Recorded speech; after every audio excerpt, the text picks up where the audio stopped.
কয়েকদিন আগে বন্ধুরা মিলে বেরিয়ে পড়েছিলাম বনবিথি রিসোর্টের উদ্দেশ্যে। কলকাতা থেকে এটি 30 থেকে 40 কিলোমিটার দূরত্বে। তাই দুদিনের ছুটি পেতেই 4 বান্ধবী মিলে বেরিয়ে পড়লাম গাড়ি নিয়ে বনবিথির উদ্দেশ্যে। রাস্তায় আমরা সকাল সকাল জলখাবার খেয়ে নিলাম। এই আমাদের পৌঁছাতে প্রায় 11টা সাড়ে 11টা হয়ে গিয়েছিল। ওখানে পৌঁছানো মাত্রই ওরা ওয়েলকাম ড্রিঙ্কস দিয়েছিল। তারপরেই আমরা আমাদের রুমে চলে গেলাম। কিন্তু রুমে যাওয়ার আগেই যেটা খুব নজরে পড়লো সেটা হলো প্রত্যেকটা কটেজের এক একটা অদ্ভুত অদ্ভুত নাম। আমরা যে দুটো কটেজ নিয়েছিলাম, মানে আমরা যে দুটো রুম নিয়েছিলাম, তাদের নাম ছিল, একটার নাম ছিল দোলনচাপা আর একটার নাম ছিল চাপা। চারিদিকের পরিবেশটাও ছিল খুব সুন্দর।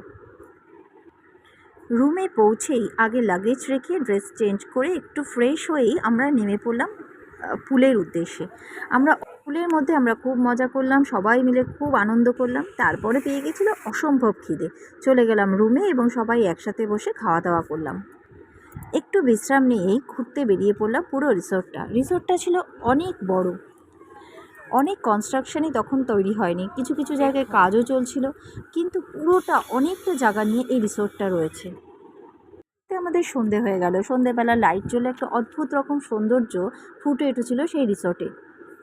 তারপর নিজেরা বিভিন্ন রিলস বানালাম, ভিডিও করলাম, গল্প করলাম, আড্ডা দিলাম। পরের দিন সকালে আমাদের ছিল কমপ্লিমেন্টারি ব্রেকফাস্ট। তো আমরা ওখানে খাওয়া দাওয়া সেরে আমাদের আবার চেক আউট ছিল 10:30 নাগাদ। আমরা বেরিয়ে পড়লাম আমাদের বাড়ির উদ্দেশ্যে। তো ভিডিওটা বন্ধুরা কেমন লাগলো? ভালো লাগলে লাইক, কমেন্ট, শেয়ার, সাবস্ক্রাইব করবেন। টাটা।